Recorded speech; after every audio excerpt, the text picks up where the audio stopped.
اعوذ باللہ من الشیطان الرجیم بسم اللہ الرحمن الرحیم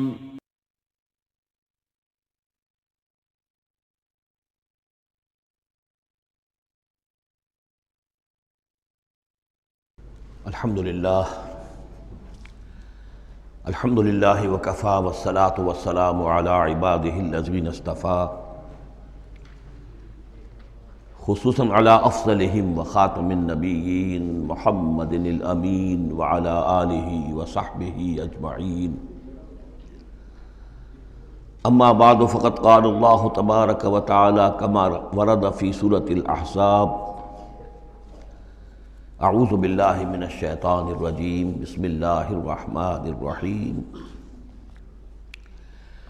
یا ایہا الذین آمنوا اذکروا نعمت اللہ علیکم اذ جاءتکم جنود فارسلنا علیہم ریحا وجنودا لم تروہا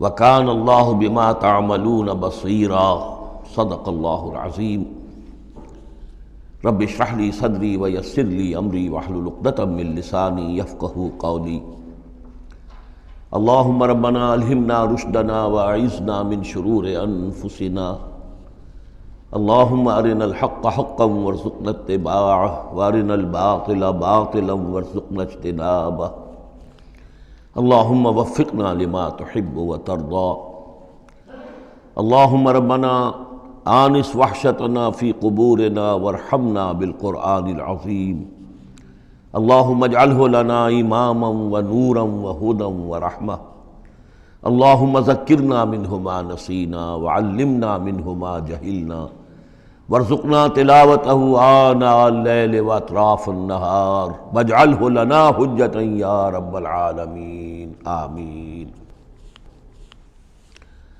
سورہ احزاب کے پہلے رکوع کا ہم ترجمہ کر چکے ہیں اور میں بتا چکا ہوں آپ کو کہ اس کا جو مضامین کا سلسلہ ہے وہ اب چوتھے رکوع کے ساتھ جڑے گا۔ درمیان میں جو دو رکوع آئے ہیں دوسرا اور تیسرا، یہ دونوں غزوہ احزاب کے ضمن میں ہیں۔ غزوہ احزاب کا بھی جو کچھ مختصر سا تاریخی پس منظر اور اس کے حالات میں آپ کو بتا چکا ہوں کہ اللہ تعالیٰ نے ایسی سچویشن پیدا فرما دی کہ جس میں مسلمانوں کے لیے شدید ترین اور سخت ترین امتحان ہو گیا۔ جو میرا اپنا اندازہ ہے واللہ عالم، ذاتی اعتبار سے جس قدر شدید معاملہ حضور کے ساتھ ہوا ہے طائف میں، ذاتی اعتبار سے ظاہر بات ہے کہ وہاں شخصاً آپ پر ہوئی زیادتی جو ہوئی ہے، اور ایک بہت بڑا امتحان اجتماعی سطح پر مسلمانوں کے لیے اسی شدت کا امتحان اور اسی درجے کی آزمائش جو ہے وہ غزوہ احزاب کے موقع پر آئی ہے۔ 12,000 کا لشکر آ کر مدینے کو گھیر کر پڑ گیا ہے، اور یہ کہ مدینے میں نہ صرف یہ کہ کل نفری 3,000 کی ہے جس میں منافقین بھی ہیں، پھر یہ کہ ان کی پشت پر وہ ایک قبیلہ جو ہے یہود کا بنو قریظہ، ابھی تک اس نے بدعہدی نہیں کی تھی لیکن اب پورا اندیشہ تھا کہ بدعہدی کرے گا، اور وہ چنانچہ اسی محاصرے کے دوران میں اس نے بدعہدی کی بھی، اور ان کی سلسلہ جنبانی ہو بھی گئی تھی باہر سے آنے والے جو حملہ آور تھے ان کے ساتھ۔ بہرحال اس صورتحال میں جب کہ رسد کی بہت کمی تھی، شدید قحط کی کیفیت تھی، شدید سردی کا موسم ہے، سردی میں ویسے بھی انسان کو غذا کی زیادہ ضرورت ہوتی ہے، اس حال میں پھر خندق کھودنی پڑی مسلمانوں کو۔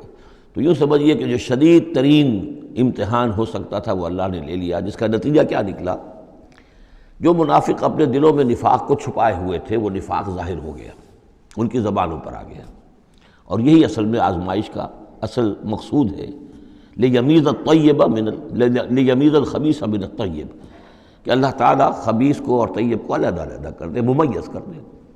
جیسا کہ سورہ عنکبوت کے ہم نے پہلے رکوع میں 2 مرتبہ وَلَيَعْلَمَنَّ اللَّهُ الَّذِينَ صَدَقُوا وَلَيَعْلَمَنَّ الْكَاذِبِينَ وَلَيَعْلَمَنَّ الَّذِينَ آمَنُوا وَلَيَعْلَمَنَّ الْمُنَافِقِينَ۔ اللہ تعالیٰ واضح کر دے گا، کھول کر رکھ دے گا کہ کون ہیں سچے اور کون ہیں جھوٹے، یعنی کون ہے حقیقتاً مومن اور کون ہے منافق۔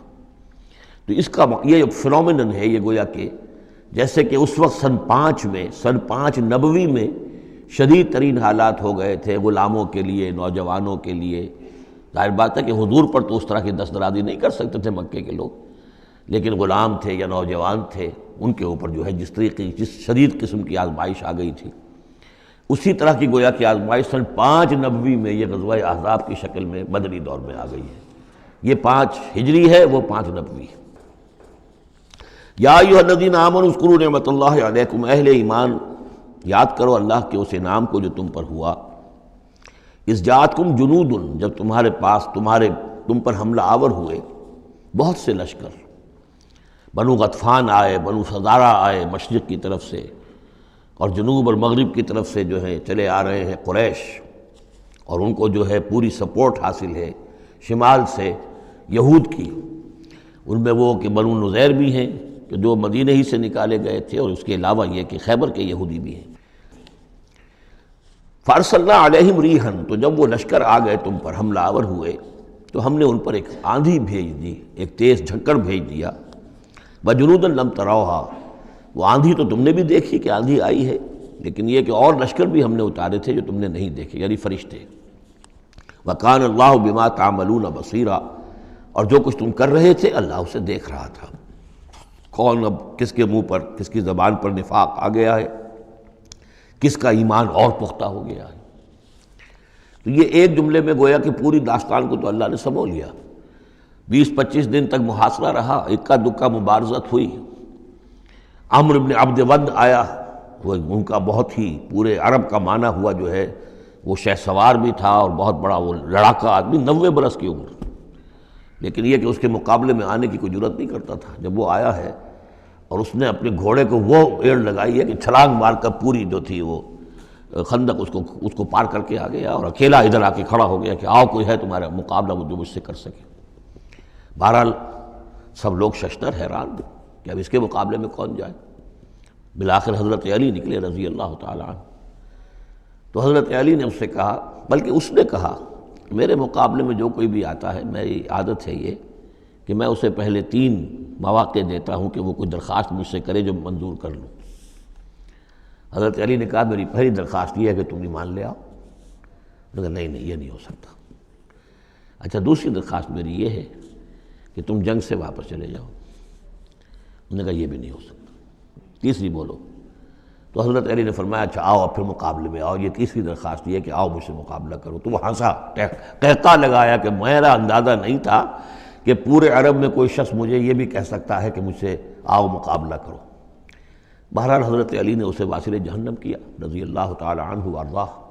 تو اس قسم کی اکی دکی مبارزتیں ہوئیں، کوئی باقاعدہ جس کو کہتے ہیں کوئی مٹ بھیڑ لشکروں کی وہ نہیں ہو سکی، لیکن یہ کہ 25 دن کا محاصرہ طول کھینچ گیا تھا۔ ادھر وہ حضرت نعیم ابن مسعود اشجعی نے جو بھی کچھ سلسلہ جنبانی کیا، کوئی سری جھوٹ تو نہیں بولا، لیکن یہ کہ ایک توریہ کے انداز میں ایسی شکل پیدا کر دی کہ جس سے بنی قریظہ کے اور ان کے درمیان بھی کم سے کم بد اعتمادی ضرور پیدا ہو گئی فوری طور پر۔ پھر وہ آندھی آئی شدید، اور اللہ نے جو فرشتے بھیجے انہوں نے کیا کیا یہ ہمیں نہیں معلوم، کیا شکل اختیار کی کہ بہرحال وہ سب کے سب اپنے پڑاؤ اٹھا کر اور چلے گئے۔ لیکن جو اس دوران صورت رہی ہے اس کا نقشہ کھینچا جا رہا ہے۔ اس جاؤکم من فوقکم ومن اسفل منکم، جب کہ وہ آئے لشکر تمہارے اوپر سے بھی تمہارے نیچے سے بھی۔ یہ جو جغرافیائی جو سلسلہ ہے عرب کا، میں نے کئی دفعہ آپ کو بتایا ہے کہ شمالاً جنوباً یہ جو حجاز کا پہاڑی سلسلہ چلتا ہے شمالاً جنوباً، اسی میں مکہ ہے، طائف ہے، مدینہ ہے، اسی کے آخر میں اوپر جا کر تبوک ہے۔ تو اس پہاڑی سلسلے اور ساحل کے درمیان ایک میدان ہے، یہ تہامہ کہلاتا ہے۔ تہامہ نیچے ہے، بہرحال میدان ہے وہ، تو اب پہاڑی سلسلہ آیا۔ پھر یہ کہیں 30 میل، کہیں 40، کہیں 50 میل چوڑا جو یہ پہاڑی سلسلہ، اس کے بعد جو آتا ہے وہ سطح مرتفع ہے، وہ اونچی سطح ہے، لیکن مرتفع اس میں پہاڑی سلسلہ نہیں ہے، سطح ہے۔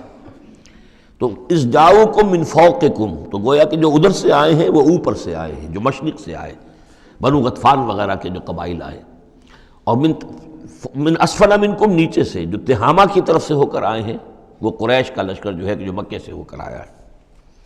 وَإِذْ زَاغَتِ الْأَبْصَارُ، اور جب کہ نگاہیں کج ہو گئی تھیں، جسے ہم کہتے ہیں کہ نگاہیں پتھرا گئیں خوف کے مارے۔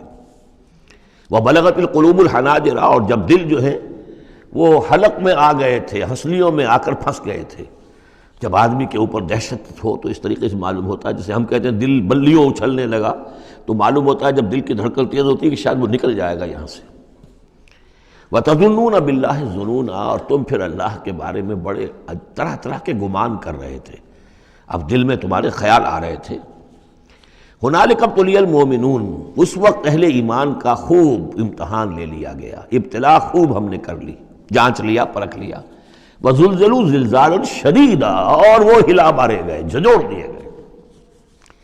وَإِذْ يَقُولُ الْمُنَافِقُونَ، اب نتیجہ کیا نکلا؟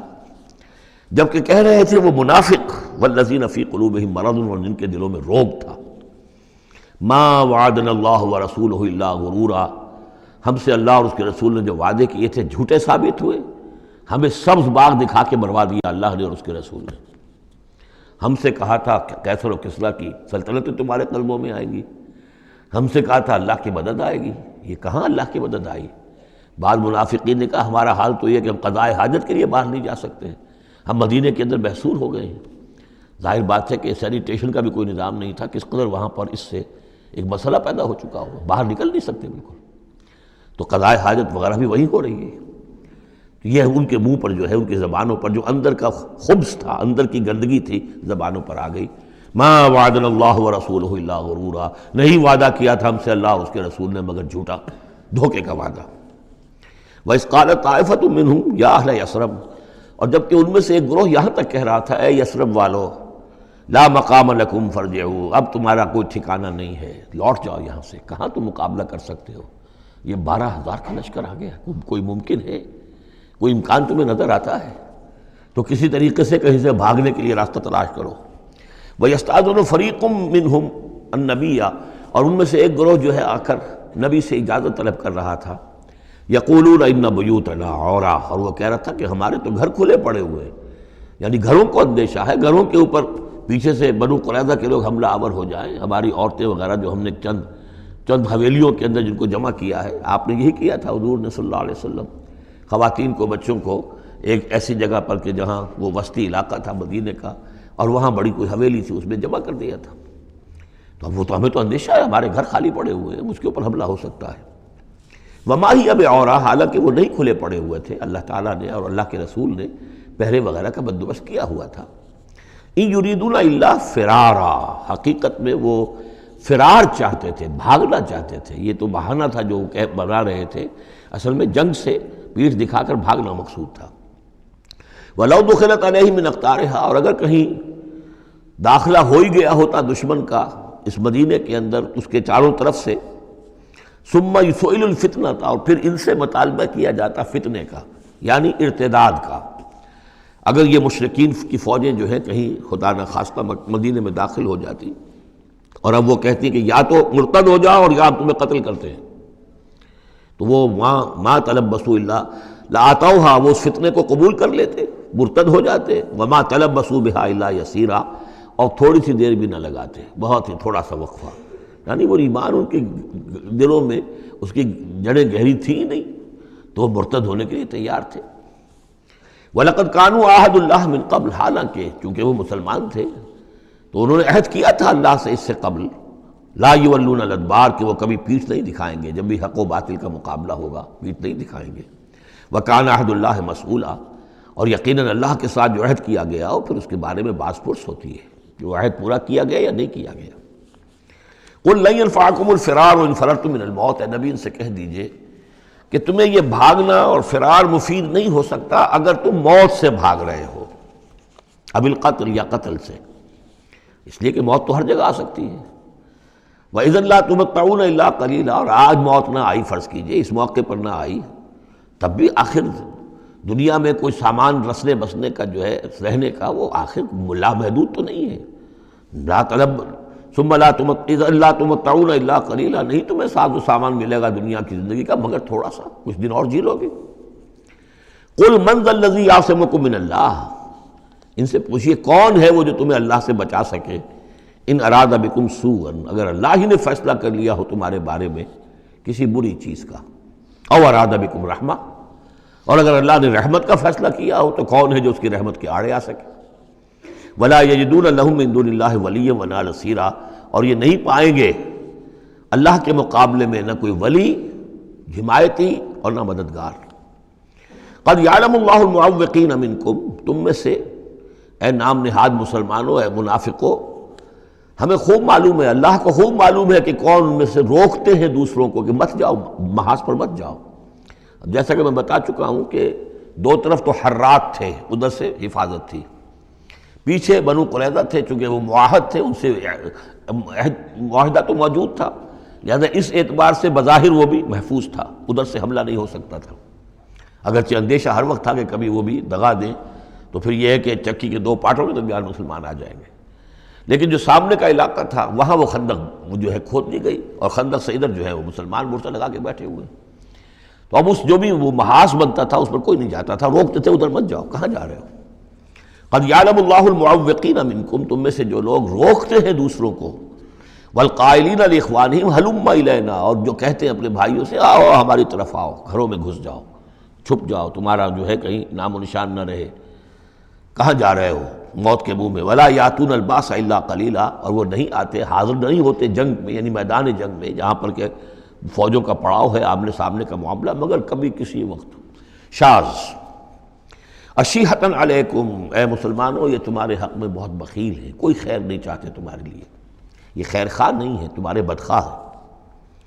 فَإِذَا جَاءَ الْخَوْفُ رَأَيْتَهُمْ، اور جب خوف اگر چلا جائے، یہ لشکر چلے جائیں، یہ خوف کی کیفیت ختم ہو جائے، رَأَيْتَهُمْ يَنظُرُونَ، اذا جاء الخوف، جب خوف آتا ہے، خوف کی کیفیت پیدا ہو جاتی ہے، خوفناک صورتحال، رَأَيْتَهُمْ يَنظُرُونَ إِلَيْكَ، تو اے نبی آپ ان کو دیکھتے ہیں کہ آپ کی طرف ایسے دیکھ رہے ہوتے ہیں، تدور اعینہم کالذی یغشی علیہ من الموت، کہ ان کی آنکھیں ایسی پھرتی ہیں جیسے کہ اس شخص کی آنکھ پھرا کرتی ہے کہ جس پر موت کی غشی طاری ہو رہی ہو، کیونکہ اب مرحلہ آ گیا خطرے کا، پھر جنگ ہے، پھر جانا پڑے گا، پھر وہی ساری صورتحال، سارے اندیشے، سارے خطرات، تو گویا کہ ان کو موت کی غشی اور نزع کی کیفیت کی میں جو ہوتی ہے، آنکھیں جس طرح کے پتھرا جاتی ہیں یا پھرتی ہیں، اس طریقے سے تدور اعینہم کالذی یغشی علیہ من الموت۔ فاذا ذهب الخوف، اور جب خوف چلا جائے، ختم ہو جائے، یعنی وہ صورتحال جیسے کہ بعد میں ہو گئی کہ چلے گئے لشکر، جب چلے گئے تو اب ان کا طریقہ کار کیا ہے؟ وَإِذَا ذَهَبَ الْخَوْفُ صَلَقُوكُمْ بِأَلْسِنَةٍ حِدَادٍ، اب وہ تم پر پل پڑتے ہیں اپنی لوہے کی زبانوں کے ساتھ، یعنی زبانیں قینچیوں کی طرح چلنی شروع ہو جاتی ہیں، مسلمانوں پر تنقید بھی ہے، اپنے ایمان کا اظہار بھی ہے، چرب زبانی بھی ہے، تو حداد لوہے کی جیسے ان کی زبانیں لوہے کی ہوں، تو ہمارے محاورے میں قینچی کی طرح زبان کا چلنا۔ سلق جو ہے عربی محاورے میں، عربی لغت میں آتا ہے بسطن بقہر اما بالید او باللسان، کسی کے پر حملہ آور ہونا یا ہاتھ سے یا زبان سے۔ تو سلقوکم بالسنۃ حداد اشیۃ علی الخیر، اور پھر جو بھی کوئی مال غنیمت ہوگا اس کے اوپر یہ ایسے ہوں گے، جھکے پڑیں گے کہ مال سارا ہمیں ہی مل جائے۔ اولئک لم یؤمنوا، یہ وہ لوگ ہیں کہ جو حقیقتاً ایمان نہیں لائے۔ فاحبط اللہ اعمالہم، تو اے نبی انہوں نے اس کیفیت میں جو بھی کوئی نیکیاں کی ہیں، بظاہر نیکیاں، آپ کے امامت میں نمازیں بھی تو پڑھی ہیں نا انہوں نے، آخر مدینہ منورہ میں وہ نمازیں پڑھتے تھے منافق، کس کی امامت میں؟ محمد رسول اللہ کی امامت میں، کس مسجد میں؟ مسجد نبوی میں، لیکن ان کے سارے اعمال حبط ہو گئے۔ فاحبط اللہ اعمالہم، اللہ نے ان کے تمام اعمال اکارت کر دیے۔ وکان ذلک علی اللہ یسیرا، اور یہ چیز اللہ پر بہت آسان ہے۔ یحسبون الاحزاب لم یذهبوا، جبکہ جا چکے ہیں لشکر، ان کا حال یہ ہے کہ ان کے اوپر ابھی تک خوف طاری ہے، جیسے ہوتا ہے کہ کسی بڑے حادثے کے بعد بھی بہت دیر تک اعصاب کے اوپر جو ہے وہ ایک طرح کی کپ کپی طاری رہتی ہے، انسان کے سنسناہٹ سی رہتی ہے، اتنا بڑا حادثہ ہوا ہے۔ یحسبون الاحزاب لم یذهبوا، یہ سمجھتے ہیں کہ وہ گئے نہیں ہیں، کہیں ادھر چھپ گئے ہوں، کہیں پھر دوبارہ آ رہے ہوں، کہیں حملہ دوبارہ تو نہیں کر رہے ہیں، یہ کوئی ان کے ٹیکٹیکل موو تو نہیں تھی کہ ذرا پیچھے ہٹ کے پھر حملہ آور کریں۔ یحسبون الاحزاب لم یذهبوا، یہ سمجھتے ہیں کہ وہ لشکر گئے نہیں ہیں۔ وَإِن یأتِ الاحزاب، اور اگر کہیں دوبارہ وہ لشکر جو ہیں، وہ فوجیں جو ہیں دوبارہ کہیں حملہ آور ہو جائیں، یودوا لو انہم بادون فی الاعراب، تو ان کی بڑی خواہش ہوگی کاش کہ ہم مدینے کو چھوڑ کر کہیں ریگستانوں میں چلے گئے ہوتے، اور کہیں نخلستانوں میں جا کر اعراب کی حیثیت کے ساتھ ہم ان کے ساتھ چلے گئے ہوتے، بادیہ نشینوں کے پاس۔ یسألونک عن انبائکم، اور وہاں سے اے مسلمانوں تمہاری خبریں معلوم کرتے رہتے، اب کیا ہوا، اونٹ کس کروٹ بیٹھا۔ وَلَوْ كَانُوا فِيكُمْ مَا قَاتَلُوا إِلَّا قَلِيلًا، اور اگر یہ تمہارے درمیان موجود بھی رہے تو قتال میں تو حصہ نہیں وہ لیتے مگر شاس دکھانے کے لیے، خانہ پوری جسے ہم کہتے ہیں۔ اب ایک کردار تو یہ ہے جو سامنے آ گیا، دوسرا کردار کیا ہے؟ لقد کان لکم فی رسول اللہ اسوۃ حسنہ. دوسرے کردار کا جو دوسری تصویر ہے، اس کا جو خورشید ہے، سورج ہے، وہ محمد الرسول اللہ کا کردار ہے. فرمایا اے مسلمانوں، تمہارے لیے اللہ کے رسول میں ایک اسوہ ہے، نمونہ ہے، بہترین نمونہ. اب یہ بات نوٹ کرنے کی ہے کہ یہ آیت ہمارے ہاں سیرت کی تقاریر ہوں، کوئی میلاد کی محفلیں ہوں، کوئی وعظ ہو، تو اس میں بہت پڑھی جاتی ہے یہ آیت اسوہ حسنہ. لیکن عام طور پر ہمارے ہاں اسوہ حسنہ کیا ہے؟ چھوٹی چھوٹی سنتیں، ان کا تذکرہ ہوگا. مسواک کرنا بھی اسوہ ہے، ٹھیک ہے. اسی طریقے سے اور سنتیں ہیں. مسجد میں داخل ہو تو داہنا پاؤں آگے آنا چاہیے، بایاں نہیں، ٹھیک ہے، ہونا چاہیے. ایک شخص کو کرنا چاہیے، اہتمام کرنا چاہیے. حضور کا یہی معمول تھا. یہ سب بھی اسوے میں شامل ہے. اصل اسوہ یہ ہے کفر کے مقابلے میں جان ہتھیلی پر رکھ کر میدان میں آنا. یہ ہے اسوہ. یہ اسوہ ہماری نگاہوں سے اوجھل.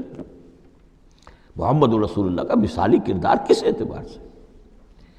جب بھوک تھی شدید، حضور کو بھی بھوک تھی اور فاقہ تھا. جب صحابہ نے آ کے شکایت کی کہ حضور ناقابل برداشت ہو گئی ہے یہ بھوک، دیکھیے ہم نے اپنے پیٹوں پر پتھر باندھے ہوئے ہیں تاکہ یہ کہ معدے کو وہ جو ہنگر کنٹریکشنز ہوتی ہیں وہ نہ ہو. اس کو کم سے کم جھوٹا ہی صحیح ایک دلاسا ہو کہ کچھ بوجھ ہے میرے اوپر. وہ بوجھ چاہے پتھر کا ہو، کھانے کا نہ ہو. یہ سب پتھر باندھے ہوئے، کمر دوہری نہ ہو جائے ہماری. حضور نے اپنا کرتا اٹھا کے دکھایا، وہاں 2 پتھر بندھے ہوئے. اور اسی حال میں جب صحابہ کدالیں چلا رہے ہیں اور کھود رہے ہیں تو حضور جو ہے اپنے کندھے پر بڑے بڑے پتھر اٹھا کر لے جا کر اور باہر پھینک رہے ہیں. اسی میں آپ شریک ہیں پوری طریقے سے. یہ ہے اسوہ. ایسا نہیں تھا کہ بس حضور تو کہیں ایک جگہ بیٹھے ہوں اور خیمہ لگا ہو اور مور چھل چلے جا رہے ہوں، سمجھے آپ، اور سب ٹھنڈی چھاؤں آپ کو فراہم کی گئی ہو اور باقی سب لوگ جو اس کام میں لگے ہوئے ہیں. یہ اسوہ ہے محمد کا صلی اللہ علیہ وسلم. لقد کان لکم فی رسول اللہ اسوۃ حسنہ. اسی کو میں کہا کرتا ہوں جدید اصطلاح میں، ایک ہے میکرو اکنامکس اور ایک ہے مائکرو اکنامکس. تو مائکرو سنت کو تو لوگ جانتے ہیں، یہ سنت ہے، یہ سنت ہے. اس میں سے بعض کے بارے میں بڑے جھگڑے بھی ہیں، رفع یدین سنت ہے یا نہیں ہے، لیکن میں اس مسئلے پر نہیں جا رہا ہوں. لیکن میکرو سنت جو ہے، سب سے بڑی سنت جو ہے، وہ تو یہ ہے کہ وحی کے آغاز کے بعد سے لے کر 40 برس کی عمر کے بعد سے لے کر حضور نے ایک لحظہ، ایک منٹ معاش کی جد و جہد میں صرف نہیں کیا. پوری زندگی، پورا وقت، پوری توانائی، پوری قوت دعوت دین، اقامت دین، دین کی دعوت، دین کی اقامت، اسی میں لگائی. کوئی جائیداد نہیں بنائی، کوئی کاروبار. حالانکہ اس سے پہلے آپ بہت کامیاب تاجر تھے، کاروبار کرتے تھے، لیکن جب یہ فرض منصبی آ گیا، یا ایھا المدثر قم فانذر وربک فکبر، اب یہی کام ہے. تو کچھ تو اس کی بھی پیروی کرنے کی کوشش کی جائے، اس درجے میں نہ صحیح، وہ عکس تو ہو. میکرو سنت جو ہے کسی درجے میں تو اپنی زندگی کے اندر اس کا عکس پیدا کیا جائے. ہاں اس کے ساتھ پھر چھوٹی چھوٹی سنتیں بھی ہو جاؤں تو کیا کہنے ہیں، پھر نور علی نور ہے. لیکن یہ اس میکرو سنت کا تو ہے ہی نہیں. اپنے تو ساری توانائی، ساری طاقت، سارا وقت دنیا بنانے میں. تو لقد کان لکم فی رسول اللہ اسوۃ حسنۃ لمن کان یرجو اللہ والیوم الآخر. بڑی اہم آیت ہے یہ. اسوہ تو حضور کا اپنی جگہ پر مکمل ہے، کامل ہے، لیکن یہ کس کے لیے اسوہ ہے؟ جو یہ 2 شرطیں پوری کرے، 3 شرطیں. جو اللہ سے ملاقات کا امیدوار ہے، اللہ سے محبت کرتا ہے اور یوم آخر پر یقین رکھتا ہے، اور ذکر اللہ کثیرا، اور ذکر کرتا ہے اللہ کا کثرت کے ساتھ. یہ بالکل وہی بات ہے کہ قرآن مجید تو ہدایت ہے پوری نوع انسانی کے لیے، ھدی للناس، لیکن قرآن سے استفادے کی شرط ہے تقوی، ھدی للمتقین. تو جو ربط و تعلق ہے ان 2 آیتوں میں وہی سمجھیے کہ اپنی جگہ پر حضور کی زندگی ایک اسوہ کاملہ ہے، مکمل، لیکن اس سے استفادے کی شرائط ہے. لمن کان یرجو اللہ والیوم الآخر وذکر اللہ کثیرا. اب یہ اہل ایمان، حضور کے بعد اہل ایمان کا تذکرہ ہو رہا ہے. محمد الرسول اللہ والذین معہ. اب معہ جو تھے اہل ایمان. ولما رأى المؤمنون الاحزاب، اور جب اہل ایمان نے دیکھا ان لشکروں کو، قالوا ھذا ما وعدنا اللہ ورسولہ وصدق اللہ ورسولہ، انہوں نے کہا یہی تو ہے جس کا اللہ نے وعدہ کیا تھا ہم سے اور اس کے رسول نے وعدہ کیا تھا. اب دیکھیے ایک ہی سچویشن ہے، اس کا ری ایکشن کس قدر ایک دوسرے سے مختلف ہے. معلوم ہے یہ مسئلہ ہے انسان کا اندرونی. یضل بہ کثیرا ویہدی بہ کثیرا. تو جیسے قرآن کے بارے میں آیا اسی طریقے سے اس سچویشن سے بھی انہوں نے کیا کہا؟ ہم نے تو سنا ہوا ہے، پہلے ہی اللہ نے کہہ دیا تھا وَلَنَبْلُوَنَّكُمْ بِشَيْءٍ مِّنَ الْخَوْفِ وَالْجُوعِ وَنَقْصٍ مِّنَ الْأَمْوَالِ وَالْأَنفُسِ وَالثَّمَرَاتِ، یہ قرآن مجید میں سورہ بقرہ میں آیت نہیں آ چکی تھی؟ لَتُبْلَوُنَّ فِي أَمْوَالِكُمْ فِي أَنفُسِكُمْ وَأَمْوَالِكُمْ، یہ کیا سورہ آل عمران میں آیت نہیں آ چکی تھی؟ یہ تو چیزیں وہی تو ہیں جس کا کہ ہم سے وعدہ کیا تھا۔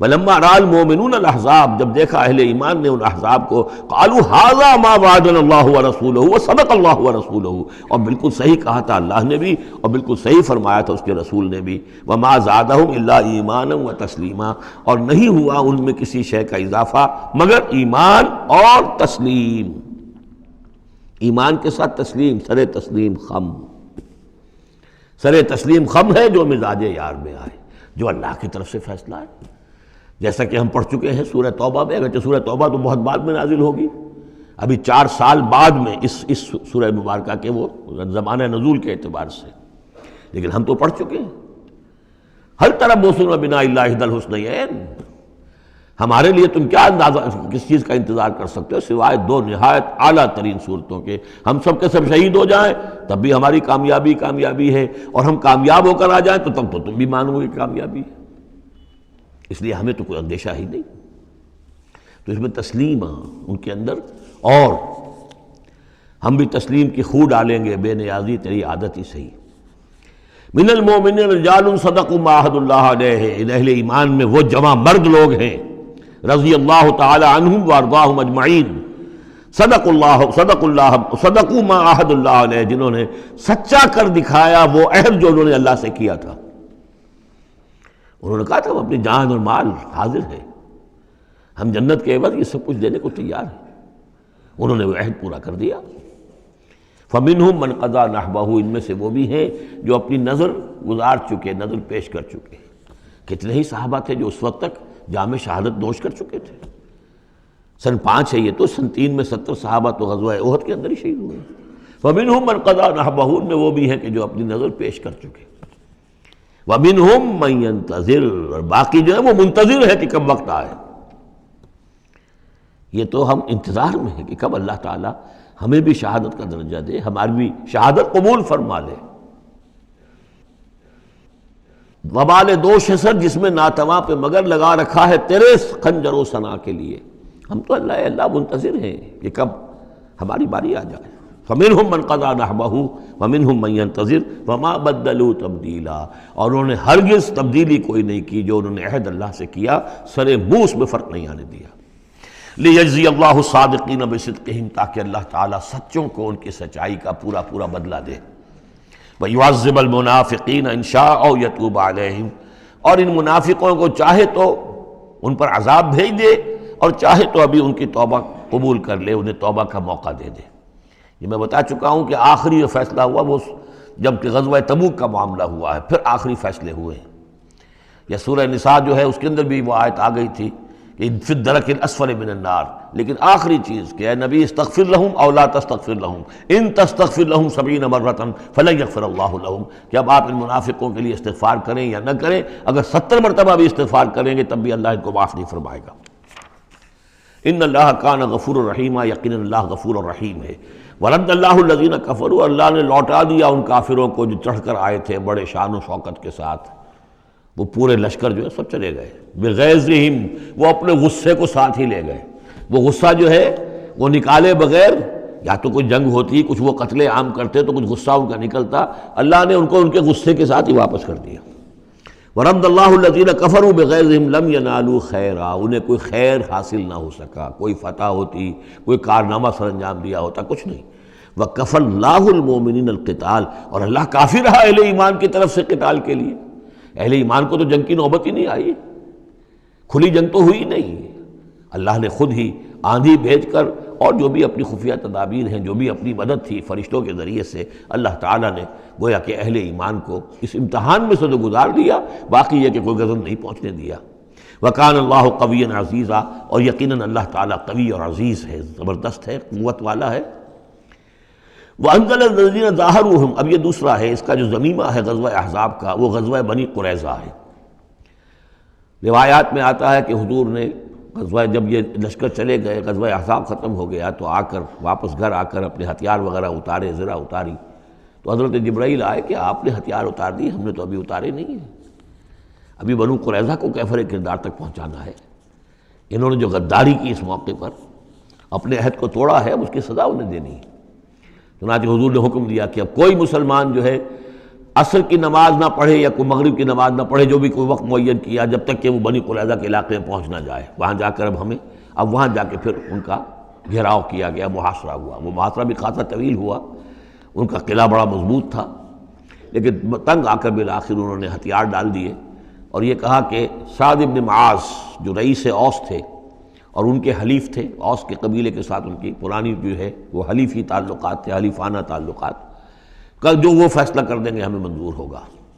تو حضرت سعد بن معاذ رضی اللہ تعالی عنہ، جو تورات میں فیصلہ لکھا ہوا ہے بد عہدی کا، کہ قوم اگر تمہارے ساتھ بد عہدی کرے اور اس کے بعد اللہ تمہیں اس پر فتح دے دے تو کیا کرو، اس کے مطابق فیصلہ سنایا کہ ان کے جتنے جوان ہیں اس قبیلے کے جو جنگ کرنے کے قابل ہیں ان کو قتل کر دیا جائے، اور باقی جو ان کے بوڑھے ہوں یا اور ہوں، مرد ہوں، بچے ہوں، عورتیں ہوں، ان کو جو ہے غلام بنا لیا جائے، ان کا سارا مال ضبط ہو جائے گا۔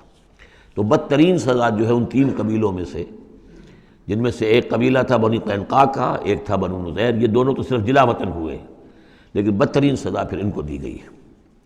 وَأَنزَلَ الَّذِينَ ظَاهَرُوهُم مِّنْ أَهْلِ الْكِتَابِ، اور اللہ نے اتار لیا ان کو کہ جنہوں نے گٹھ جوڑ کیا تھا ان کے ساتھ، کافروں کے ساتھ، مشرکین کے ساتھ اہل کتاب میں سے، من سیاسیہم، ان کے قلعوں سے، قلعوں میں تو تھے، گڑھیاں تھیں ان کی، لیکن اس سے پھر اتر آئے، ہتھیار ڈال دیے۔ وَقَذَفَ فِي قُلُوبِهِمُ الرُّعْبَ، اور اللہ نے ان کے دلوں میں رعب ڈال دیا۔ فَرِيقًا تَقْتُلُونَ، تو اب تم ایک ان میں سے کچھ کو تم قتل کر رہے ہو، وَتَأْسِرُونَ فَرِيقًا، اور کچھ کو تم نے اسیر بنا لیا ہے اور قیدی بنا لیا ہے، حضرت سعد بن معاذ کے فیصلے کے مطابق۔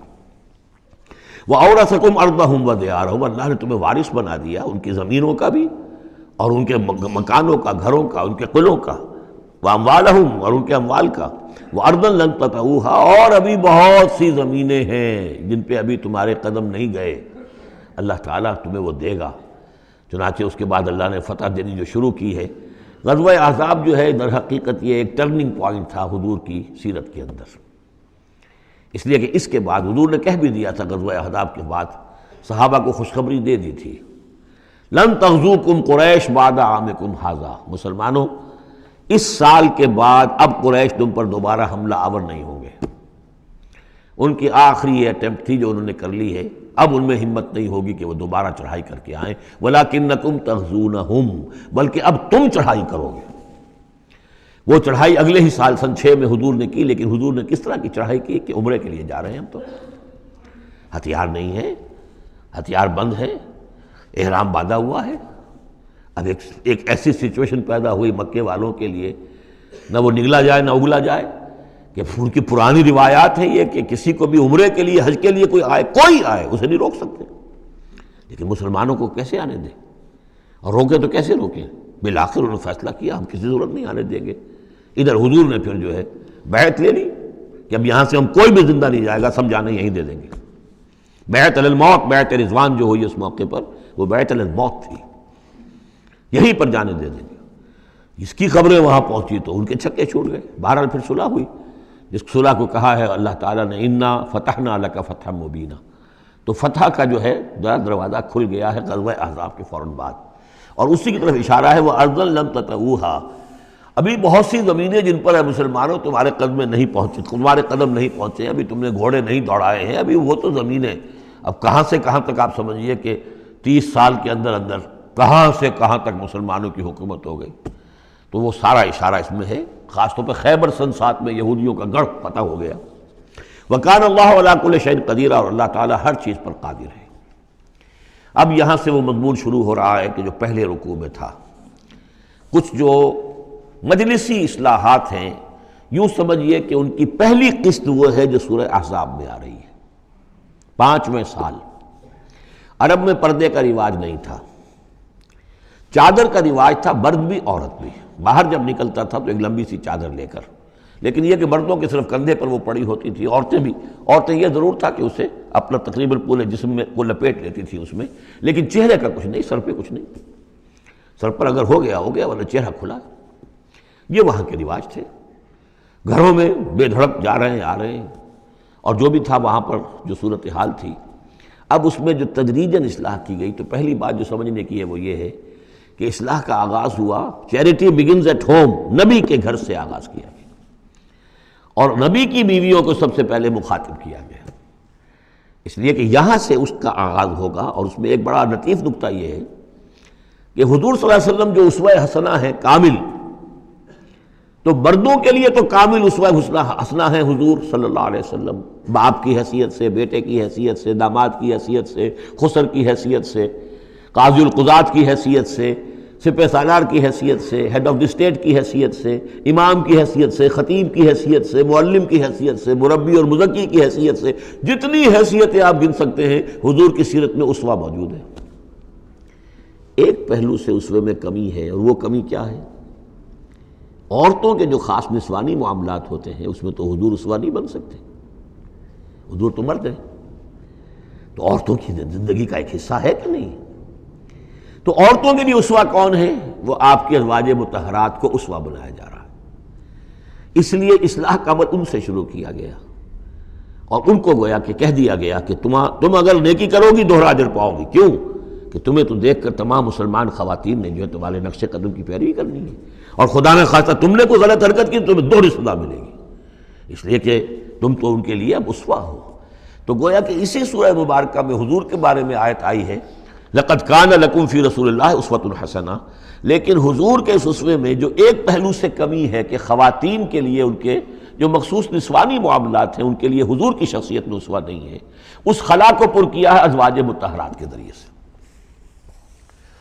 یا ایھا النبی قل لازواجک، اے نبی کہہ دیجئے اپنی بیویوں سے، ان کنتن تردن الحیاۃ الدنیا وزینتہا فتعالین امتعکن واسرحکن سراحا جمیلا. یہ واقعہ ایلا ہے. اب آپ کو معلوم ہے کہ جب مسلمانوں کے ہاں اب خوشحالی آ گئی، اب فتح کا دور شروع ہو گیا، مال غنیمت بھی آیا ہے، تو عام مسلمانوں کے گھر میں خوشحالی ہو گئی، تو ازواج مطہرات برمنائے طبع بشری ان کی طرف سے بھی ایک تقاضا آیا کہ اب ہمارا بھی نفقہ، ہمارا خرچہ کچھ بڑھایا جائے. اس مطالبے کو حضور نے اتنا ناپسند کیا کہ قسم کھا لی کہ 1 مہینے تک میں گھر میں کسی کے گھر میں نہیں جاؤں گا، کسی اپنی اہلیہ محترمہ سے ملاقات نہیں کروں گا. اور مسجد کے ساتھ ہی ایک بالا خانہ سا تھا، اس میں آپ نے اپنا جو ہے وہ قیام کر لیا. تو ایک طوفان مچ گیا مدینے میں.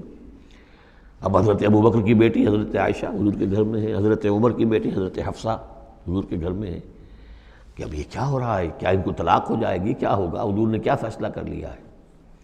اس کو ایلا کہتے ہیں، کچھ عرصے کے لیے بیویوں سے قطع تعلق کر لینا. اور یہ سورہ الذین یولون من نسائہم، اس کا حکم جو ہے وہ آ چکا ہے، 4 مہینے سے زیادہ کی اجازت نہیں ہے. لیکن یہ کہ بہرحال یہ جب حضور نے کیا تو اس کے بعد پھر یہ آیات نازل ہوئیں کہ اے نبی اب آپ صاف بات، صاف 2 آپشنز رکھ دیجئے اپنی ازواج کے سامنے. اگر تو انہیں دنیا چاہیے تو وہ خود آیات ہی میں دیکھ لیجئے، ان کنتن تردن الحیات الدنیا، کہ اگر تو تم چاہتی ہو دنیا کی زندگی، اس کی زیبائش اور آرائش، وزینتہا فتعالین، آؤ امتعکن، میں تمہیں مال و متاع دے دوں گا، واسرحکن سراحا جمیلا، پھر میں اپنے گھر سے تمہیں رخصت کر دوں گا خوبصورتی کے ساتھ. لیکن یہ کہ پھر تم میرے گھر میں نہیں رہ سکتی، پھر میں اپنے ہاتھ سے تمہیں رخصت کر دوں گا. وَإِن كُنتُنَّ تُرِدْنَ اللَّهَ وَرَسُولَهُ، اور اگر تم طالب ہو اللہ کی اور رسول کی، ان کی رضا چاہتی ہو، وَالدَّارَ الْآخِرَةَ، اور بجائے اس دنیا کے تم آخرت کا گھر جو ہے اس کی طالب بن جاؤ. فَإِنَّ اللَّهَ أَعَدَّ لِلْمُحْسِنَاتِ مِنْكُمْ أَجْرًا عَظِيمًا، تو اللہ تعالیٰ نے تم جیسی نیک بیویوں کے لیے اللہ تعالیٰ نے بہت بڑا اجر جو ہے وہ فراہم کیا ہے، تیار کیا ہے. یعنی اب آپشن تمہارا ہے، اگر دنیا کی آسائش چاہیے تو آؤ، فیصلہ کر لو، چوز کر لو، چوائس از یورس. میں تمہیں مال و متاع دے کر اپنے گھر سے رخصت کر دوں گا خوبصورتی کے ساتھ. اور اگر میرے ہاں رہنا ہے تو پھر تو یہی ہے، فقر ہے، فاقہ ہے، جو اختیاری فقر تھا آپ کا. اس میں ظاہر بات واقعہ یہی ہے کہ جب یہ بات رکھی گئی سب سے پہلے حضرت عائشہ نے کہا میں تو اللہ اور اس کے رسول کو منتخب کرتی ہوں، اور ایک ایک کر کے تمام ازواج نے یہ کہا، اپنے تمام مطالبات سے وہ دستبردار ہو گئی. اور پوری زندگی اس طرح گزری ہے کہ کبھی 2 وقت جو ہے چولہا گرم نہیں ہوا ہے محمد کے گھر میں صلی اللہ علیہ، کسی بھی گھر میں، کسی بھی زوجہ محترمہ کے گھر میں. یا نساء النبی من یات منکن بفاحشۃ مبینۃ، اے نبی کی بیویوں، اگر خدا نخواستہ بالفرض تم میں سے کسی کی طرف سے کسی کھلی بے حیائی کا ارتکاب ہوا، یضاعف لها العذاب ضعفین، اسے عذاب دیا جائے گا دگنا، وکان ذلک علی اللہ یسیرا، اور یہ اللہ پر بہت آسان ہے۔ یہ نہ سمجھنا نبی کی بیویاں تو نبی ہمیں بچا لے گا، اسی لیے قرآن مجید میں بار بار آتا ہے حضرت نوح کی بیوی، حضرت لوط کی بیوی، حضرت لوط کی بیوی کا ذکر بہت زیادہ ہے۔ نبی بھی اپنی بیوی کو نہیں بچا سکتا، اگر اس کا اپنا کردار غلط ہے، اس کا اپنا جو رویہ ہے صحیح نہیں ہے، اگر اس ایمان اور عمل صالح سے محروم ہے تو کچھ نہیں۔ چنانچہ حضور نے ایک مرتبہ اپنے قریبی گھرانے کی جو خواتین تھیں ان کو بٹھایا اور ایک ایک کا نام لے لے کر کہا ہے، یا فاطمہ بنت محمد صلی اللہ علیہ وسلم انقذی نفسک من النار فانی لا املک لک من اللہ شیئا، اے فاطمہ محمد کی بیٹی، خود اپنے آپ کو آگ سے بچاؤ، نکالو اپنے آپ کو آگ سے اپنے عمل سے، اس لیے کہ مجھے اللہ کے ہاں کوئی اختیار تمہارے بارے میں حاصل نہیں ہوگا۔ اگر فاطمہ کے بارے میں نہیں تو پھر کس کے بارے میں؟ یا صفیہ امت رسول اللہ، اے صفیہ اللہ کے رسول کی پھوپھی، انقذی نفسک من النار فانی لا املک لک من اللہ شیئا، اپنے آپ کو جہنم کی آگ سے بچانے کی کوشش کرو، اس سے نکالو اپنے آپ کو، اور میں قیامت کے دن، میں اللہ کے محاسبے کے وقت میں تمہارے کام نہیں آ سکوں گا۔ وَمَن يَقْنُتْ مِنكُنَّ لِلَّهِ وَرَسُولِهِ، تو اب جو کوئی بھی تم میں سے اللہ اور اس کے رسول کی اطاعت پر کاربند ہو جائے، فرما برداری اختیار کرے، وَتَعْمَلْ صَالِحًا، اور نیک عمل کرے، نُؤْتِهَا أَجْرَهَا مَرَّتَيْن، تو اسے ہم اس کا اجر بھی دیں گے دوہرا۔ غلطی کرو گی تو سزا دگنی، اور صحیح طرز عمل ہوگا ایمان اور عمل صالح والا تو اجر بھی تمہارا دگنا ہوگا۔ اعتدنا لها رزقا کریما، اور اس کے لیے اللہ تعالیٰ نے، ہم نے بہت ہی رزق کریم باعزت روزی کا اہتمام جنات کے اندر کیا ہوا ہے۔ یا نساء النبی لستن کاحد من النساء، اے نبی کی بیویوں تم عام عورتوں کے مانند نہیں ہو، تم نبی کی بیویاں ہو۔ یہاں اس کو سمجھ لیجیے، مراد کیا ہے کہ تمہیں اسوہ بننا ہے امت کی تمام خواتین کے لیے تا قیام قیامت۔ لستن کاحد من النساء، اب پہلی ہدایت یہ دی گئی ان اتقیتن فلا تخضعن بالقول۔ اب ظاہر بات ہے وہ پہلی یوں سمجھیے کہ جو میں معاشرے کا نقشہ میں کھینچ چکا ہوں، تو لوگ آتے تھے گفتگو کرتے تھے بے دھڑک۔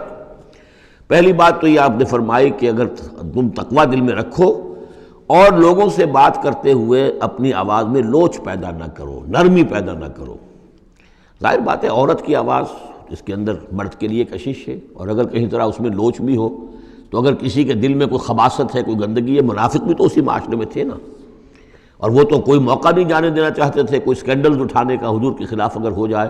سورہ نور میں ہم پڑھ چکے ہیں کہ حضرت عائشہ تک پر توبت لگ گئی۔ تو یہ کہ اگر فیطمع الذی فی قلبہ مرض، کہ کہیں تم تو اپنی شرافت اور مروت کی وجہ سے نرم انداز میں بات کرو، اور جس کے دل میں کوئی روگ ہے، منافقت کا روگ ہے، بیماری ہے، وہ کوئی اور ہی امید لگا لے کہ شاید ان کی کوئی توقع، شاید میں یعنی یہاں پہ اگر کوئی محنت کروں، کوشش کروں تو شاید میری دال گل جائے، کسی بری نیت اور ارادے کو دل میں پال لے۔ وَقُلْنَا قَوْلًا مَعْرُوفًا، بات کرو بڑی معروف انداز میں، لیکن انداز جو ہے اس میں وہ سختی کا ہونا چاہیے، بجائے اس کے کہ اس کے اندر وہ نرمی ہو اور شیرینی ہو۔ وَقَرْنَ فِي بُيُوتِكُنَّ، دوسری ہدایت، اپنے گھروں کے اندر قرار پکڑو، تمہارا اصل مقام جو ہے وہ گھر ہے۔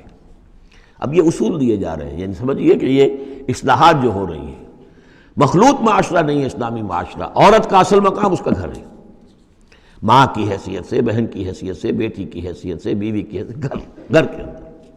وَقَرْنَ فِي بُيُوتِكُنَّ وَلَا تَبَرَّجْنَ تَبَرُّجَ الْجَاهِلِيَّةِ الْأُولَىٰ، اور مت نکلو باہر بن سنور کر جیسے کہ جاہلیت اولیٰ میں رواج تھا۔ جاہلیت، پچھلی جاہلیت جو تھی، اسلام کے آنے سے پہلے جو تہذیب، جو کلچر وہاں تھا، وہ طریقتکم المثلیٰ، وہ بھی کہتے ہوں گے کہ ہمارا بڑا مثالی کلچر ہے یہ، اس کلچر کو اب چھوڑو، اور یہ جو بند سمر کر باہر نکلنے والی بات ہے کہ تبرج کہتے ہیں کہ نمایاں ہونا، یعنی عورت اگر بناؤ سنگار کر کے نکلتی ہے مردوں میں تو کیا چاہتی ہے؟ وہی چاہتی ہے کہ لوگوں کی نگاہیں میری طرف اٹھے، میں توجہات کا مرکز بن جاؤں۔ یہ کام اب چھوڑ دو بالکل، اگر خدا نہ خواستہ کہیں ہے بھی کسی کا کوئی پس منظر میں، تو اس کی دوسری ہدایت یہ ہے گھروں میں قرار پکڑو، گھروں میں رہو، گھروں میں بیٹھو۔ وَقَرْنَ فِي بُيُوتِكُنَّ وَلَا تَبَرَّجْنَ تَبَرُّجَ الْجَاهِلِيَّةِ الْأُولَىٰ وَأَقِمْنَ الصَّلَاةَ وَآتِينَ الزَّكَاةَ وَأَطِعْنَ اللَّهَ وَرَسُولَهُ، اور نماز قائم کرو اور زکوٰۃ ادا کرو اور اللہ کی اور اس کے رسول کی اطاعت پر کاربند رہو۔ انما یرید اللہ لیذھب عنکم الرجس اہل البیت ویطہرکم تطہیرا، اے نبی کے گھر والوں، یا اہل البیت اب آ گیا یہاں پہ، نبی کے گھر والوں، اس سے پہلے ہم پڑھ چکے ہیں یہ اہل البیت حضرت سارہ کو خطاب کیا تھا فرشتوں نے کہ سلام ہو آپ کو اے نبی کے گھر والوں اہل البیت، اور یہاں ساری گفتگو جو ہو رہی ہے وہ حضور کی ازواج سے ہو رہی ہے۔ تو اہل بیت اصلاً ہیں حضور کی ازواج مطہرات۔ البتہ یہ ہم مانتے ہیں کہ حدیث ہے حضور نے یہ چاہا ہے، جو آپ کو محبت تھی حضرت فاطمہ سے، حضرت علی سے اور حضرات حسنین سے رضی اللہ تعالیٰ عنہم، آپ نے فرمایا اللہم ہؤلاء اہل بیتی، اے اللہ یہ بھی میرے اہل بیت ہیں، بس یہاں پر بھی کا اضافہ کر لیجئے، کوئی حرج نہیں۔ اصل اہل بیت ازواج مطہرات ہیں، لیکن اے اللہ یہ بھی میرے اہل بیت ہیں۔ تو فرمایا اے نبی کے گھر والوں، یعنی اے نبی کی بیویوں، اللہ تعالیٰ یہ چاہتا ہے کہ تم سے ہر نوع کی برائی کو، گندگی کو بالکل دور کر کے تمہیں پاک اور صاف کر دے، یطہرکم تطہیرا، پوری طرح پاک اور صاف کر دے۔ کیوں؟ تمہیں اسوہ بننا ہے، تمہیں نمونہ بننا ہے۔ نمونہ تو بے داغ ہونا چاہیے، جیسے محمد رسول اللہ صلی اللہ علیہ وسلم کی شخصیت ہے، آئیڈیل پرسنالٹی، آئیڈیل، تو آئیڈیل تو بے داغ ہونا چاہیے۔ اسی طریقے سے تم جس مقام پر ہو کہ اب خواتین امت کے لیے، پوری امت مسلمہ کی عورتوں کے لیے تمہیں اسوہ بننا ہے۔ وَاذْكُرْنَ مَا يُتْلَىٰ فِي بُيُوتِكُنَّ، اور ذرا یاد کیا کرو جو کچھ کے تلاوت کی جاتی ہے تمہارے گھروں میں، من آیات اللہ، اللہ کے آیات میں سے، تمہارے گھروں میں وہی اترتی ہے محمد رسول اللہ صلی اللہ علیہ وسلم۔ بلکہ ایک خاص جو مقام ہے حضرت عائشہ کا، وہ تو حضور نے فرمایا ہے کہ کسی اور میری بیوی کے لحاف میں، جبکہ ایک ہی لحاف میں حضور بھی تھے اور حضرت عائشہ بھی تھی، تو مجھ پر وحی نازل نہیں ہوئی سوائے عائشہ کے لحاف کے۔ لحاف کے اندر بھی وحی نازل ہو رہی ہے، وہ تو دل پہ نازل ہوتی تھی، اس کے اندر تو کوئی دروازے نہیں کھولنے پڑتے تھے کہ حضرت جبریل آئے دروازہ کھولو پھر وحی لے کر آئے ہیں، وہ تو یہ کہ فرشتہ ہے اور دل پر نازل کر رہا ہے۔ تو فرمایا کہ تمہارے گھروں میں اللہ کی آیات کی تلاوت کی جا رہی ہے، والحکمہ، اور نبی کی زبان مبارک سے جو احادیث ہے جو آپ بیان کر رہے ہیں، سب سے بڑھ کر تو تمہارے سامنے آ رہی ہے حکمت نبوی، یعنی وہ جو بھی وحی خفی ہے اس کا بھی سب سے بڑھ کر تمہارے سامنے جو ہے چرچا ہو رہا ہے۔ ان اللہ کان لطیفا خبیرا، یقین اللہ تعالیٰ بہت باریک بین ہے اور باخبر ہے۔ اب وہ آیت آ گئی ہے، آیت نمبر 35 جس کا میں نے تذکرہ کیا تھا، سورہ نور کی آیت نمبر 35، وہ ہے حقیقت ایمان پر۔ اللہ نور السماوات والارض مثل نورہ کمشکاۃ فیہا مصباح، المصباح فی زجاجہ، الزجاجۃ کأنہا کوکب دری یوقد من شجرۃ مبارکۃ زیتونۃ لا شرقیۃ ولا غربیہ یکاد زیتھا یضیء ولو لم تمسسہ نار نور علی نور یہدی اللہ لنورہ من یشاء ویضرب اللہ الامثال للناس واللہ بکل شیء علیم۔ یہ ایک آیت ہے، بڑی آیت ہے، ایمان کی ماہیت، ایمان کی حقیقت، ایمان کے اجزاء ترکیبی۔ اب اس ایمان کا ظہور جو انسانی شخصیت میں ہوتا ہے، اور اس کو اب یہاں پہ 10 صفات جو ہے گنوائی گئی ہیں، لیکن چونکہ یہاں پہ اس سورہ مبارکہ کا بھی اور سورہ نور کا بھی، جیسا کہ ان دونوں کا مضمون یہ ہے کہ وہ جو معاشرتی اصلاح اور ان میں خواتین جو ہیں ان کے مسائل کو خاص طور پہ لایا جا رہا ہے، تو عام طور پر تو قرآن میں یہ ہے کہ جو حکم بھی ہے وہ مذکر کے صیغے میں آ جاتا ہے، مردوں سے خطاب کر کے، لیکن عورتیں بھی اس کی مخاطب ہیں، جسے برسبیل تغلیب کہتے ہیں، قاعدہ ہے کہ بظاہر خطاب ہے اقیم الصلاۃ، مذکر کا صیغہ ہے، لیکن یہ خطاب جو ہے یہ عورتوں سے بھی ہے، الا یہ کہ ابھی ہم نے پڑھا اقمنا الصلاۃ، یہ یہاں مؤنث کے اس میں بھی آ گیا، لیکن عام طور پر قرآن میں جو آیا ہے وہ تو مذکر کا صیغہ ہے۔ لیکن یہاں آپ دیکھیں گے کہ ان کیفیات کو اور خصوصیات کو، جو ایمان کے ثمرات و نتائج ہیں، ان کو دہرا کر مردوں اور عورتوں کے لیے علیحدہ علیحدہ بالکل پوری صراحت کے ساتھ، ان المسلمین والمسلمات، یقیناً مسلمان مرد اور مسلمان عورتیں، یعنی اطاعت کر لینے والی، سر تسلیم قلب کرنے والے مرد اور عورتیں، والمومنین والمومنات، اور مومن مرد اور مومن عورتیں، والقانتین والقانتات، اور فرما بردار مرد اور فرما بردار عورتیں، والصادقین والصادقات، اور راست باز مرد اور راست باز عورتیں، صدق قول بھی، صدق مقال اور صدق عمل، صدق کردار، والصابرین والصابرات، اور صبر کرنے والے مرد اور صبر کرنے والی عورتیں، والخاشعین والخاشعات، اور اللہ کے سامنے جھکے رہنے والے مرد اور جھکے رہنے والی عورتیں، والمتصدقین والمتصدقات، اور اللہ کے لیے صدقہ دینے والے مرد اور صدقہ دینے والی عورتیں، والصائمین والصائمات، اور روزہ رکھنے والے مرد اور روزہ رکھنے والی عورتیں، والحافظین فروجہم والحافظات، اور اپنے شرمگاہوں کی حفاظت کرنے والے مرد اور اپنی شرمگاہوں کی حفاظت کرنے والی عورتیں، والذاکرین اللہ کثیرا والذاکرات، اور کثرت کے ساتھ اللہ کا ذکر کرنے والے مرد اور ذکر کرنے والی عورتیں، اعد اللہ لہم مغفرۃ واجرا عظیما، اللہ تعالیٰ نے ان سب کے لیے مغفرت اور بہت بڑا اجر تیار کر رکھا ہے۔ اللہم ربنا اجعلنا منہم، اللہم ربنا اجعلنا منہم۔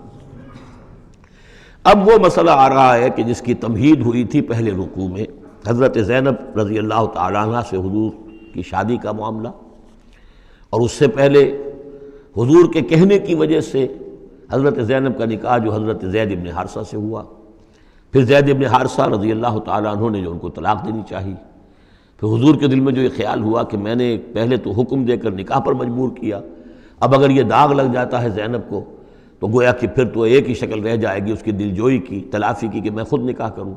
اب میں خود نکاح کروں گا تو چونکہ زید میرا منہ بولا بیٹا رہا ہے پہلے، ایک طوفان اٹھ کھڑا ہوگا، حالانکہ اس میں بات کوئی نہیں تھی، لیکن یہ کہ حضور نے اس کی وجہ سے یہ سمجھا کہ یہ مصلحت کے خلاف ہوگا، تو اسی گویا کہ آپ اسی شش و پنج میں تھے کہ یہ آیات نازل ہو گئی۔ پہلی آیت میں تذکرہ ہے اس کا کہ جو حضور کے کہنے کی بنا پر حضرت زینب اور ان کے بھائی آمادہ ہوئے نکاح پر، ورنہ وہ آمادہ نہیں تھے زید بن حارثہ سے نکاح پر۔ وَمَا كَانَ لِمُؤْمِنٍ وَلَا مُؤْمِنَةٍ إِذَا قَضَى اللَّهُ وَرَسُولُهُ أَمْرًا أَن يَكُونَ لَهُمُ الْخِيَرَةُ مِنْ أَمْرِهِمْ، یہ کسی بھی مومن مرد اور کسی بھی مومن عورت کے لیے یہ روا نہیں ہے کہ جب اللہ اور اس کا رسول کسی شے کا فیصلہ کر دیں تو پھر بھی انہیں یہ خیال ہو کہ ہمارے پاس آپشن باقی ہے، ہمیں اختیار حاصل ہے۔ وَمَن يَعْصِ اللَّهَ وَرَسُولَهُ فَقَدْ ضَلَّ ضَلَالًا بَعِيدًا، جو اللہ اور اس کے رسول کی نافرمانی کریں گے انہوں نے تو گویا کہ بہت بڑی گمراہی جو ہے وہ حاصل کر لی۔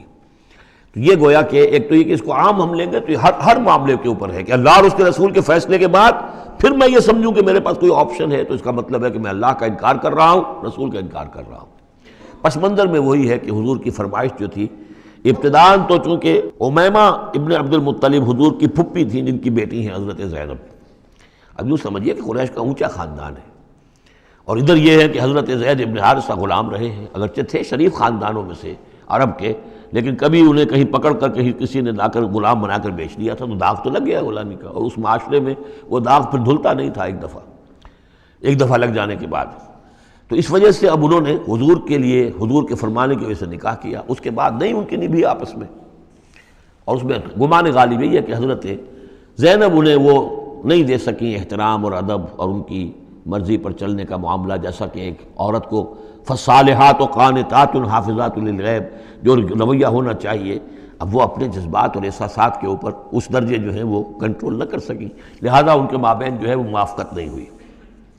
تو حضرت زید نے کئی دفعہ کہا کہ حضور میں پھر ان کو فارغ کر دینا چاہتا ہوں، طلاق دینا چاہتا ہوں۔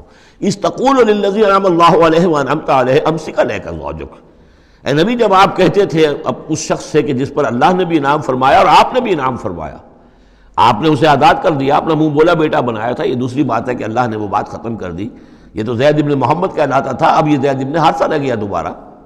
آپ اس سے کہتے رہے امسک علیک زوجک، نہیں اپنی بیوی کو روکے رکھو، گھر میں آباد رکھو، ذرا اور کوشش کرو، ذرا اور کہ مزاجوں کی موافقت ہو جائے۔ واتق اللہ، اللہ سے ڈرو، اللہ کا تقوی اختیار کرو۔ وتخفی فی نفسک ما اللہ مبدیہ، اور آپ اپنے دل میں چھپائے ہوئے تھے وہ بات جس کو کہ اللہ تعالیٰ اللہ مبدی، جسے اللہ تعالیٰ کھولنا چاہتا ہے۔ وتخشى الناس، آپ لوگوں سے ڈر رہے تھے، واللہ احق ان تخشاہ، جبکہ اللہ زیادہ حقدار ہے اس کا کہ آپ اس سے ڈریں۔ فلما قضا زید منہا وطرا، تو جب زید نے اس سے آخری قطع تعلق کر لیا، یعنی زکوٰۃ بھی دے دی، وہ طلاق بھی دے دی اور پھر عدت بھی پوری ہو گئی، زوجناکہا، اے نبی ہم نے تزویج کر دی ہے اس کی تمہارے ساتھ، زوجہ بنا دیا ہے، ہم نے نکاح کر دیا ہے۔ حضرت زینب پھر یہ کہا کرتی تھیں، دوسری ازواج مطہرات سے فخر کرتی تھیں کہ تمہارے نکاح سب کے جو ہیں زمین پر ہوئے ہیں، میرا نکاح آسمان پر ہوا ہے۔ جب حضور نے شادی کی ان سے پھر تو اللہ نے نکاح کیا، اللہ نے نکاح پڑھایا ہے۔ زوجناکہا، ہم نے اسے آپ کی زوجیت میں دے دیا، کہ لا یکون علی المؤمنین حرج فی ازواج ادعیائہم، تاکہ یہ آئندہ کے لیے یہ جاہلی رسم کا خاتمہ ہو جائے اور منہ بولے بیٹوں کی بیویوں کے بارے میں اہل ایمان پر کوئی تنگی نہ رہے۔ منہ بولا بیٹا تھا، اس کی بیوی تھی، بیٹا یہ فوت ہو گیا، اس کی بیوی آپ شادی کر سکتے ہیں۔ اسی طریقے سے اگر وہ اس کو طلاق دے دی ہے شادی کر سکتا ہے. یہ محرمات ابدیہ میں سے نہیں ہے. محرمات ابدیہ کی فہرست سورہ نساء کے اندر آ چکی ہے. وَكَانَ أَمْرُ اللَّهِ مَفْعُولًا، اور یہ تو اللہ کا وہ فیصلہ تھا کہ جو بہرحال پورا ہو کر رہنا تھا. یعنی یہ سب کچھ جو ہوا ہے نبی، اس میں بھی ہماری حکمت تھی، مصلحت تھی. کسی اور کے ذریعے سے یہ بات ہوتا تو یہ رسم ٹوٹتی نہ. بعض چیزیں رسمیں ایسی ہوتی ہیں کہ اتنی گہری ہوتی ہیں، ان کے اوپر لوگوں کا اتنا جو وثوق ہوتا ہے، یہ تو جب تک آپ کے ذریعے سے یہ رسم جو ہے غلط نہ ٹوٹتی تو اس کے ٹوٹنے کا امکان نہیں تھا. ہم نے اس کے لیے یہ سارا معاملہ کیا ہے. ما کان علی النبی من حرج فیما فرض اللہ لہ، نبی پر کوئی حرج نہیں ہے، کوئی مضائقہ نہیں ہے اس چیز میں جو اللہ نے اس کے اوپر عائد کر دی ہے، فرض کر دی ہے. سنت اللہ فی الذین خلو من قبل، اور یہ اللہ کا وہ طریقہ ہے جو ان لوگوں کے بارے میں رہا جو پہلے گزر چکے. اللہ کے نبیوں کے ساتھ، رسولوں کے ساتھ اللہ کا یہی معاملہ رہا ہے.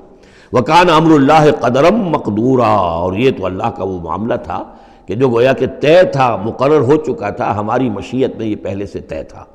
الَّذِينَ يُبَلِّغُونَ رِسَالَاتِ اللَّهِ، وہ اللہ کے نبی کہ جو ہم اللہ کے پیغامات کو پہنچانے پر مامور ہوتے ہیں. وَيَخْشَوْنَهُ، اور صرف اسی سے ڈرتے ہیں. وَلَا يَخْشَوْنَ أَحَدًا إِلَّا اللَّهَ، اور نہیں ڈرتے کسی اور سے اللہ کے سوا.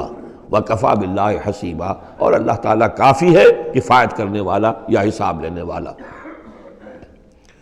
مَا كَانَ مُحَمَّدٌ أَبَا أَحَدٍ مِّن رِجَالِكُمْ، دیکھو محمد تم میں سے کسی مرد کے باپ نہیں ہے. حضور کو اللہ تعالیٰ نے اولاد نرینہ نہیں دی، جو دی تھی بچپن ہی میں اسے اٹھا لیا. آخری عمر میں بھی یہ سمجھیے کہ حضرت ماریہ قبطیہ، ان کے بطن سے حضرت ابراہیم کی ولادت ہوئی ہے. اور یہ ایک عجیب مسئلہ ہے کہ حضرت ابراہیم کے عقد میں یا آپ کے نکاح میں آئیں ہاجرہ، وہ بھی مصر کی تھیں جن سے اسماعیل کی ولادت ہوئی. اسماعیل کی نسل میں حضور ہیں صلی اللہ علیہ وسلم.